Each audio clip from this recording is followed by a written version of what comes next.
네, 구독자 여러분, 시청자 여러분, 100원, 200원 후원해 주시는 후원자 여러분들께 감사의 말씀드리면서 제가 이제 버스를 타고 집에 오는데 버스에서는 방송을 할 수 없기 때문에 이제 잠시 껐고요.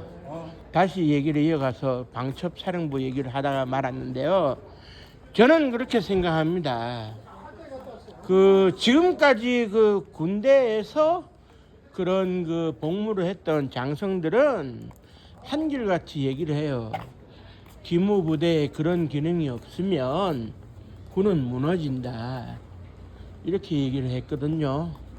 그런데 이게 이제 어떤 문제가 있느냐 하면 군이 올바르게 사상적으로 정립이 되고 북한 괴뢰 집단 인민군만 쳐다볼 경우에는 기무부대의 역할은 군의 보안과 안보를 위해서 축소될 수 있어요. 민간인 사찰을 한다, 민간인 간첩을 때려잡는다, 이런 것들은 공안기관이 다 있기 때문에 해지하지 않아도 되는 일이에요. 그런데 이제 그런 일을 하는 것처럼 하면서 온 난리를 치고 이러면서 각 부대에 기무부대를 파견해가지고 사단장이 뭘 하는지, 연대장이 뭘 하는지를 체크를 한다.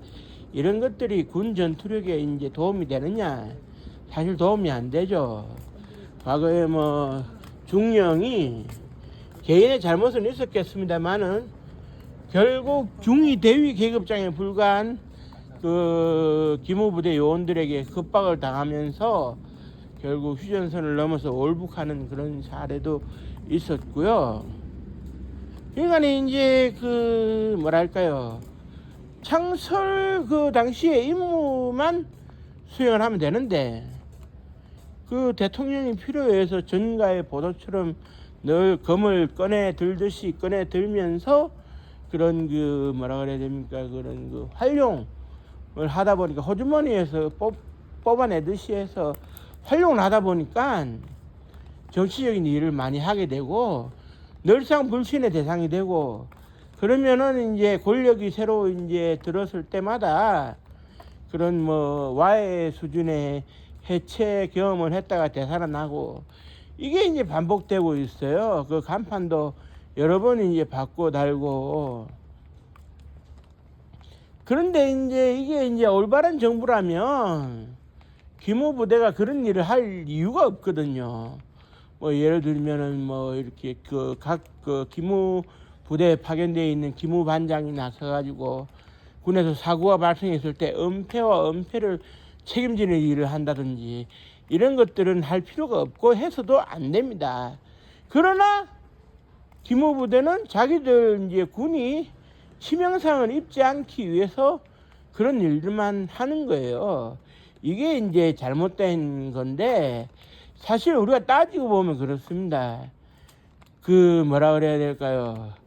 국방에 대해서는 군 관련한 사람이 잘 알기 때문에 보통의 중장, 대장급들 그렇게 이제 전역한 사람들에게 국방장관 자리를 줬는데, 우리나라의 초대 국방장관이었던 이범석 광복군 출신이죠. 이범석 국방장관이나 한국 전쟁을 좀 이렇게 참 그래도 슬기롭게 지혜롭게 견뎌낸 이기붕 국방장관이나 이제 제2공화국의 국방장관이었던 현석호 국방장관이나 따지고 보면은 부드럽게 일 처리를 잘했고, 문민국방부 장관이라 그래가지고 군을 터부시하거나 군을 모르지도 않았어요.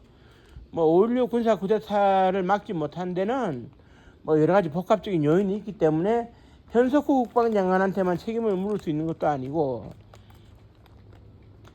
그래 이제 지금에 와가지고 다시금 또 이렇게 문민국방부 장관 얘기가 또 슬슬 나오는데요. 저는 그렇게 봅니다. 김대중 대통령 시절에 진보 좌파의 색채를 띠는 정부다라는 이런 논란이 있게 되니까 보수층들을 안심시키기 위해서 통일부 장관을 중앙정보부 출신의 강인덕 씨를 임명을 하고, 그 다음에 자기 사람이었던 중장 출신의 천용택 씨를 국방장관으로 임명을 하고, 뭐 그런데 성과가 사실 안 났어요. 생각보다는 자기 사람이었고 검증된 사람이라고 했지만 그 분야에서 검증됐다고 했는데 뭐 성과가 잘 안 나왔죠. 그래 이제 노무현 대통령 때 와가지고는 뭐 이렇게 그 남재준이라든지 그 저 김장수라든지 꽃꽃장수 김장수라든지 이런 사람들이 국방장관을 했습니다만은 뭐 별다르게 저기는 안 됐어요. 그러니까 뭐 국방을 잘 아는 책임자다 이래서 맡겨놓으면 역시 군에 동화돼가지고 개혁적인 드라이브를 못 건다 이겁니다. 그런데 이제 미국 같은 경우에는 어떻게 되어 있느냐? 중장 대장들 같은 경우에 7년이 지난 다음에 전역을 하고 7년이 지난 다음에 국방장관에 임명될 수 있는 권한이 부여된다 이렇게 돼 있어요. 그러다 보니까는 통상적으로는 이제 국방정책 전문가라든지 군사 전문가들로 해가지고 과거에 미군에서 복무한 경험이 있는 이런 그 예비역 출신들로 해서 계급이 아주 낮은 출신의 이런 사람들이 되게 문민국방부 장관 시대를 열거든요.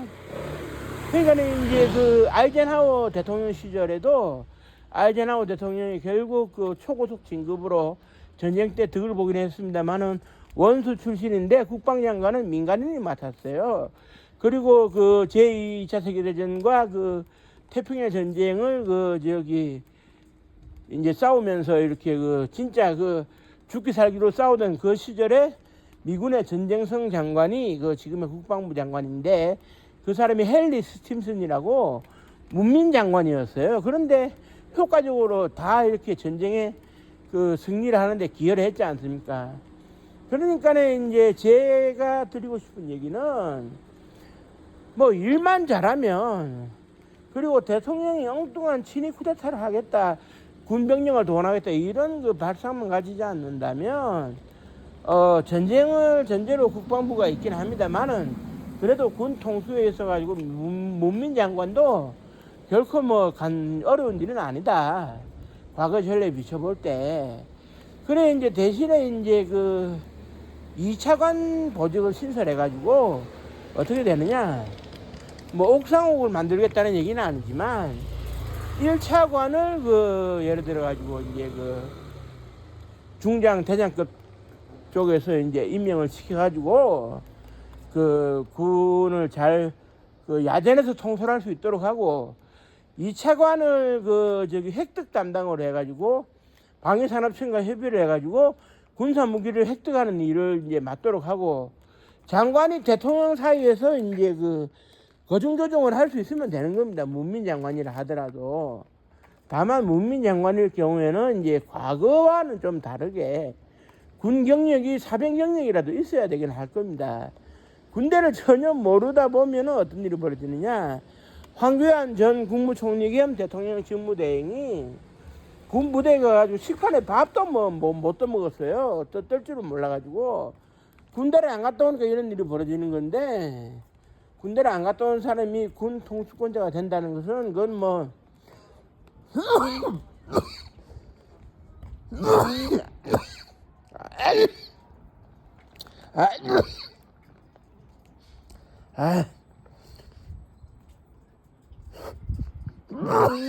죄송합니다.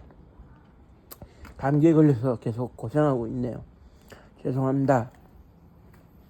그 뭐 지금 현재로서는 뭐랄까요 그 어쨌든 그 주요 그 대통령 후보들이 아니죠. 대통령 후보로 출마한 사람 전원이 현역으로 군대를 안 갔다 온 사람이기 때문에 뭐 이제 국방을 논할 때 누구를 찍어야 되느냐에 대해서는 좀 이렇게 그 망설여지는 측면이 있었어요. 대신에 하지만 어떤 정부든지 간에 역대 우리가 이제 그 대통령들이 군대를 현역으로 안 갔다 온 그 대통령들도 뭐 잘 대통령으로서 군을 잘 그 장악을 해가지고 군을 그 잘 이렇게 키워 나갔던 전례에 비춰볼 때 문민 장관이라 하더라도 군 경력이 조금은 있는 사람을 선택해가지고 과학적으로 구조적으로 들여다보면 된다 이겁니다. 꼭 육군 대장 뭐 해군 대장 출신에 앉아가지고 이리 오느라 저리 오느라 뭐 거수경례나 받고 삼점검 수여하는데 포문에 잡고 이럴 필요가 없다는 얘기죠. 군대 사병생활 그 한 2년만 해봐도 군 돌아가는 시계를 뻔히 아는데 그게 뭐 어려운 일이라고. 그러니까 이제 그 군도 우리 군도 이제 탈피를 해야 됩니다. 우리 군이 아직까지 정치적 성향을 버리지 못하고 인명권자가 자기 마음대로 자기 그 친분이 있던 사람이나 자기 동양 고등학교 출신을 군의 요직에 배치하면서 이렇게 나쁜 마음을 먹은 사실이 있고 결국 12.3 계엄 사태, 즉 다시 말해서 친위 쿠데타 사태로 이게 정권이 바뀌는 일이 촉발되었는데요. 문민 대통령 시대를 여는 건 결코 이제 문민 그 국방장관 시대를 여는 것이 결단코 어려운 일이 아니에요. 그거는 뭐 이제 통치권자가 이제 마음먹기 나름이겠죠. 지금 하마평에 오르는 것은 이제 군 출신으로서 이제 그 자기 쪽 사람 안모 그 의원을 그 뭐 이렇게 내정을 할 거라는 뭐 그런 얘기가 있겠습니다만은 그 뭐 일 잘하는 사람을 뽑으면 되는 것이지 꼭 대장 출신이어야 된다는 건 없습니다 이 세상에. 그렇지 않겠습니까? 과거에 이제 우리가 이제 장군들을 한때 똥별이라고 불렀던 시절도 있었는데요. 결국 가치관을 어디에 두느냐에 따라 다르겠죠. 그렇기 때문에 이제 우리가 문민 그런 국방 통제도 우리가 진득한 고민을 할 필요가 있다고 여겨지고요. 뭐 일단은 다음 주 중에는 장관에 대한 인선 발표가 있을 예정이니 이재명 정부에서 누가 이제 국방장관이 되는지를 좀 지켜보면서 제가 또 방송을 할 수 있으면 방송을 켜보도록 하겠습니다.